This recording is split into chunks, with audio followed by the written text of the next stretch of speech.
Assalamualaikum warahmatullahi wabarakatuh.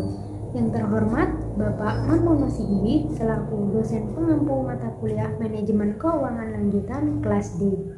Perkenalkan, saya Sabrina Gina Zahira dengan NIM 210810201085. Di sini saya akan mempresentasikan video pembelajaran mengenai materi akuisisi guna memenuhi tugas UAS mata kuliah Manajemen Keuangan Lanjutan kelas D.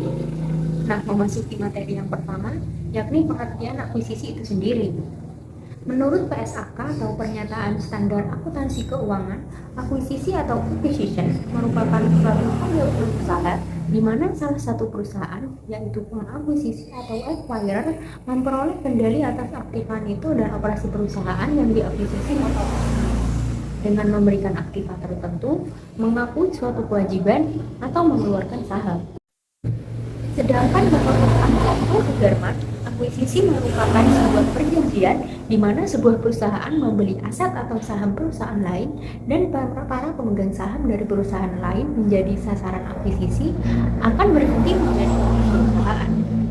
Nah, berdasarkan beberapa definisi di atas, maka akuisisi dapat disimpulkan sebagai pengambil alihan kepemilikan suatu perusahaan oleh perusahaan lain yang dilakukan dengan cara membeli sebagian atau seluruh saham perusahaan, di mana perusahaan yang diambil alih tetap memiliki hukum sendiri dengan maksud untuk pertumbuhan usaha.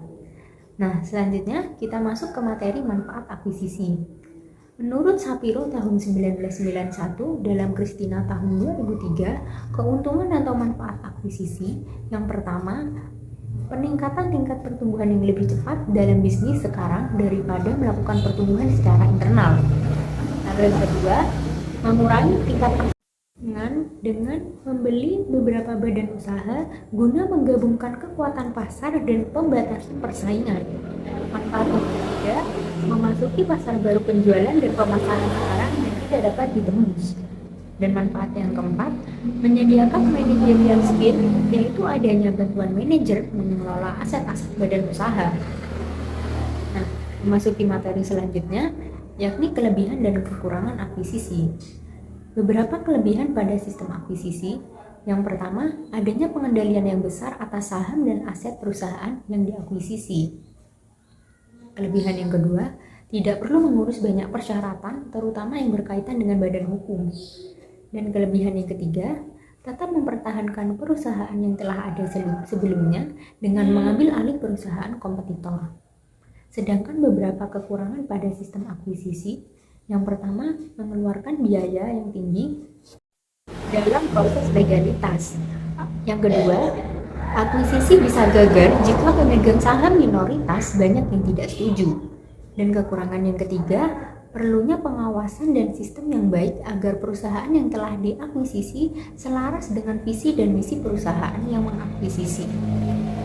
Selanjutnya, kita memasuki materi klasifikasi pengambil alih kepemilikan. Klasifikasi pengambil alihan kepemilikan ini dibagi menjadi dua, yakni berdasarkan bentuk dasar atau objek dan berdasarkan keterkaitan dengan jenis usaha. Yang pertama berdasarkan bentuk dasar atau objek. Terdapat 3 prosedur dasar yang tepat dilakukan oleh perusahaan untuk mengambil alih perusahaan lain, yaitu yang pertama merger atau konsolidasi. Istilah merger ini sering digunakan untuk menunjukkan penggabungan dua perusahaan atau lebih dan kemudian tinggal nama salah satu perusahaan yang bergabung.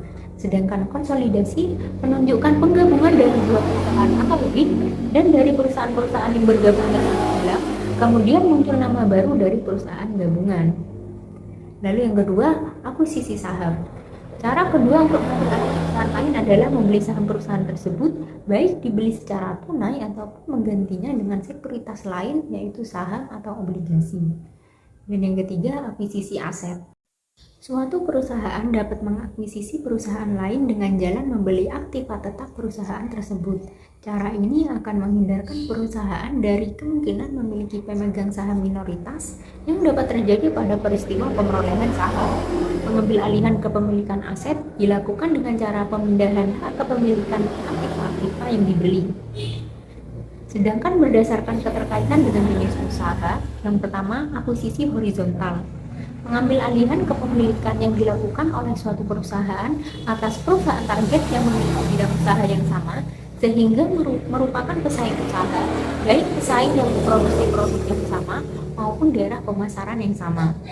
Tujuannya yaitu untuk memperbesar pangsa pasar atau membunuh pesaing. Yang kedua, akuisisi vertikal. Pemerolehan dilakukan antara suatu perusahaan dengan perusahaan yang masih dalam satu mata rantai produksi, yakni suatu perusahaan yang bergerak dalam produksi dari hulu ke hilir. Tujuan ini yaitu untuk memperoleh kepastian adanya pasokan dan penjualan barang. Yang ketiga, akuisisi konglomerat. Pengambil-alihan kepemilikan perusahaan yang tidak terkait dengan perusahaan-perusahaan lain, baik secara horizontal maupun secara vertikal. Tujuan ini yaitu agar perusahaan yang diakuisisi dapat menunjang perusahaan yang mengakuisisi secara keseluruhan, serta untuk memantapkan kondisi portfolio atau portofolio perusahaan. Baik, sekian pemaparan materi dari saya tentang akuisisi. Kurang lebihnya saya mohon maaf.